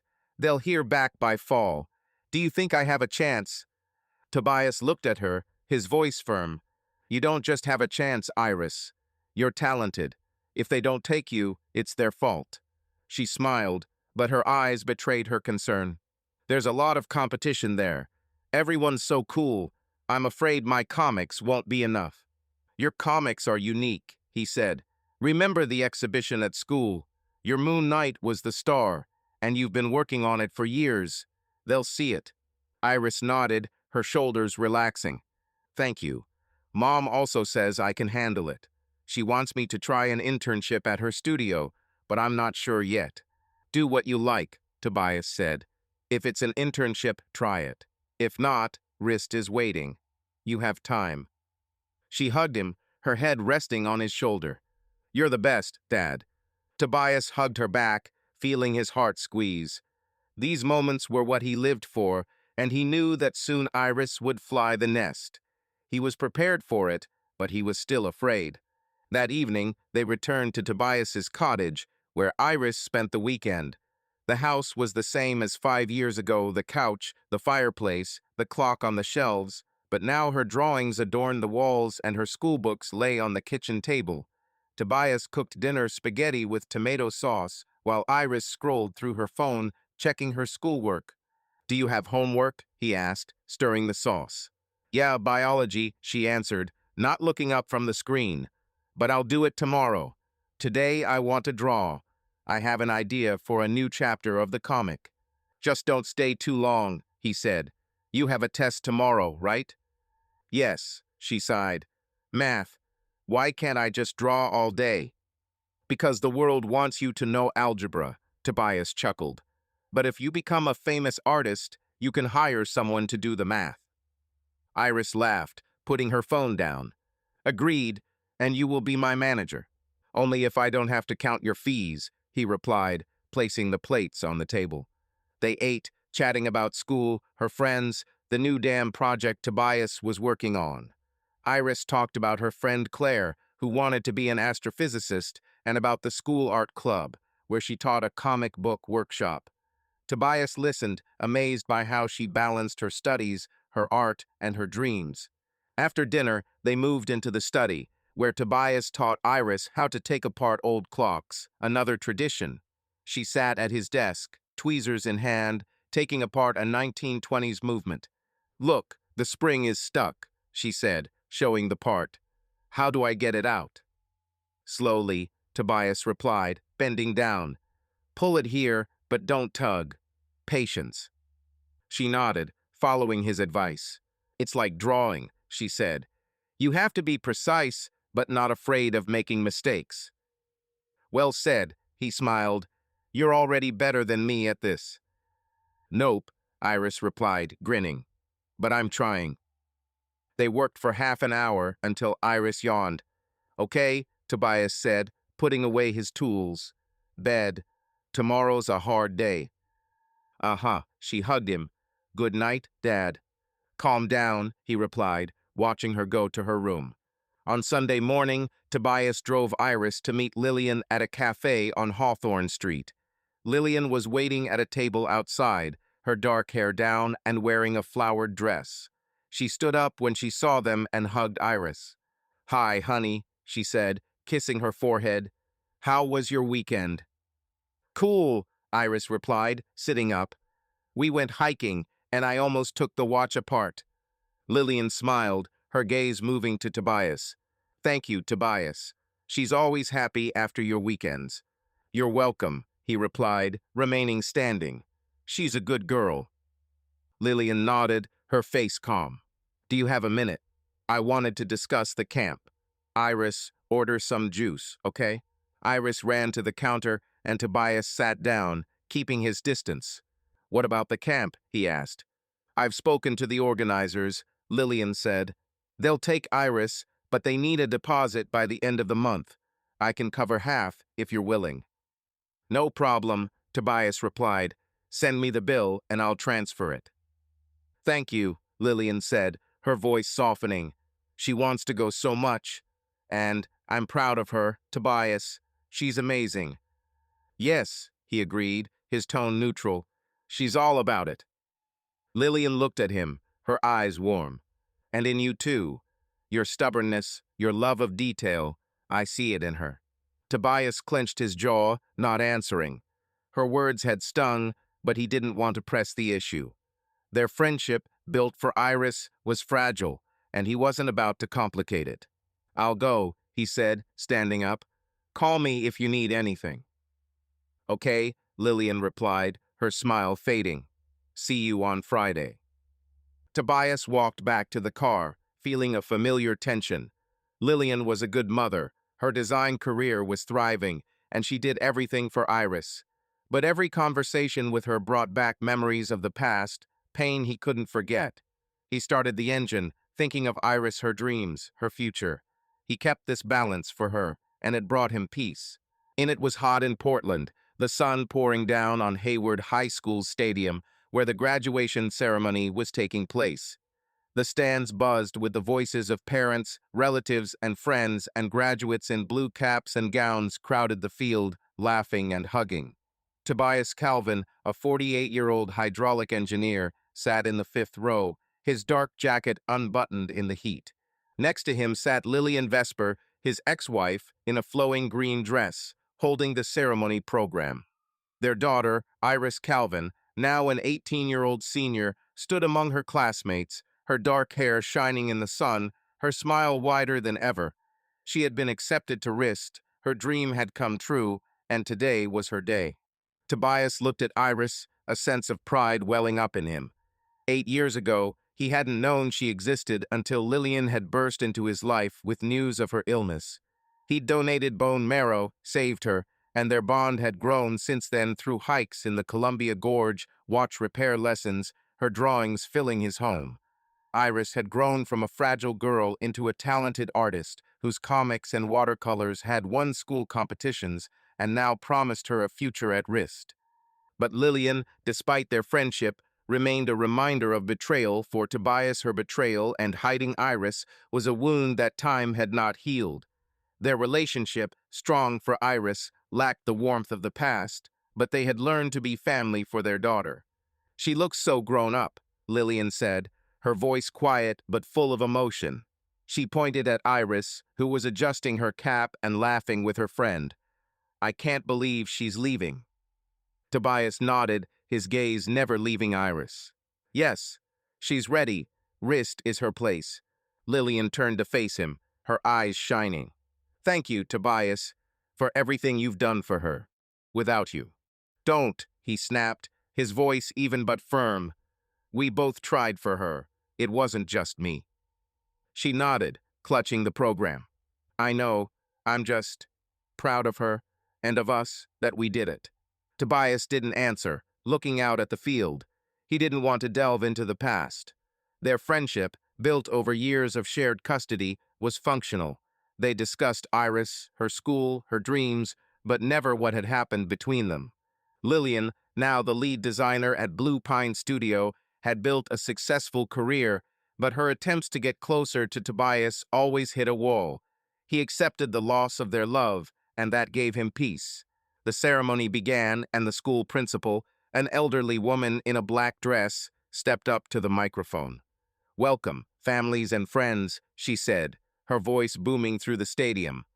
"Today we celebrate the graduating class of 2033, our stars ready to take on the world." The crowd applauded, and Tobias clapped along with them, his gaze fixed on Iris. She sat in the third row, her robe slightly askew, but the smile never left her face. He remembered her in the hospital, pale, holding a sketchbook, her first drawings, their hikes, her lessons with the clock. Every moment had led up to this day, and he was grateful for every one of them. The principal began calling out the graduates. The names came one after another, and when it was Iris's turn, Tobias straightened up.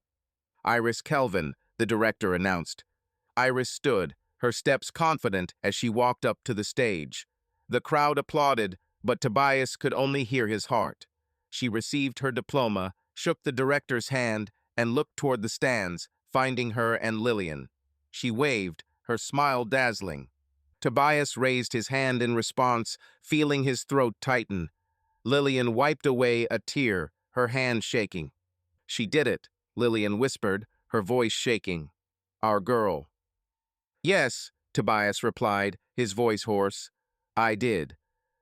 They sat close, but not touching, their hands in their laps. Their friendship had been strong. Years of meetings, discussions, school events had created an unbreakable bond for Iris. But the warmth that had once united them was gone. Tobias remembered their marriage, their love in 2015, her betrayal, the divorce. He had forgiven Lillian just enough to be parents, but no more, and she seemed to accept it. After the ceremony, the graduates ran out onto the field, hugging their families. Iris found them, her gown fluttering, her diploma clutched tightly in her hand. "Dad! Mom!" she shouted, rushing towards them. Tobias hugged her, feeling her warmth drive away his reserve. "You're a star, Iris," he said, his voice full of pride. "I knew you'd do it." "Thank you, Dad," she said, pulling away to hug Lillian. "Mom, did I screw up my speech?" "You were perfect," Lillian said, her eyes wet. "I'm so proud of you, honey." Iris beamed, her gaze darting between them. Will you both come to Providence when I start school? I want to show you around the Wrist campus. Of course, Tobias said, patting her head. I won't miss it. Me too, Lillian added, her smile soft. We'll be there, Iris. They headed toward the parking lot, Iris chatting about her plans, illustration classes, new comics, a dorm in Providence. Tobias and Lillian walked on either side of her, their steps synchronized but still keeping their distance. They stopped at Tobias's car, where Iris tossed her robe into the back seat. Let's go celebrate, Iris suggested. Pizza at Sizzle Pie? I'm starving. Sounds like a plan, Tobias said, opening the door. You choose, graduate. I'm all for it, Lillian said, her voice light. But no anchovies, Iris. Ugh, who eats anchovies? Iris grimaced, causing them to laugh. They sat at a corner table in the restaurant, pepperoni pizza steaming, and Iris talked about her classmates, the jokes on stage, the time she almost tripped while receiving her diploma. Tobias and Lillian listened, occasionally exchanging glances, but not words. Their conversation was about Iris, her future, her movie, her dreams. As she moved to the counter for drinks, Lillian turned to Tobias. She's happy, she said quietly. This is our victory, right? Tobias nodded, his gaze falling on Iris. Yes, we did it for her. Lillian clutched the napkin, her voice wavering. I know you'll never forgive me, and I don't blame you, but I'm glad we could be a family for her. He looked at her, his face calm. We are a family, Lillian. Not what we were, but family. Iris is the most important. The rest is not important. She nodded, her eyes full of understanding. I agree. Her happiness is everything. Iris returned, setting down the glasses of cola. What are you whispering about? She asked, grinning. About how famous you'll be, Tobias said with a wink.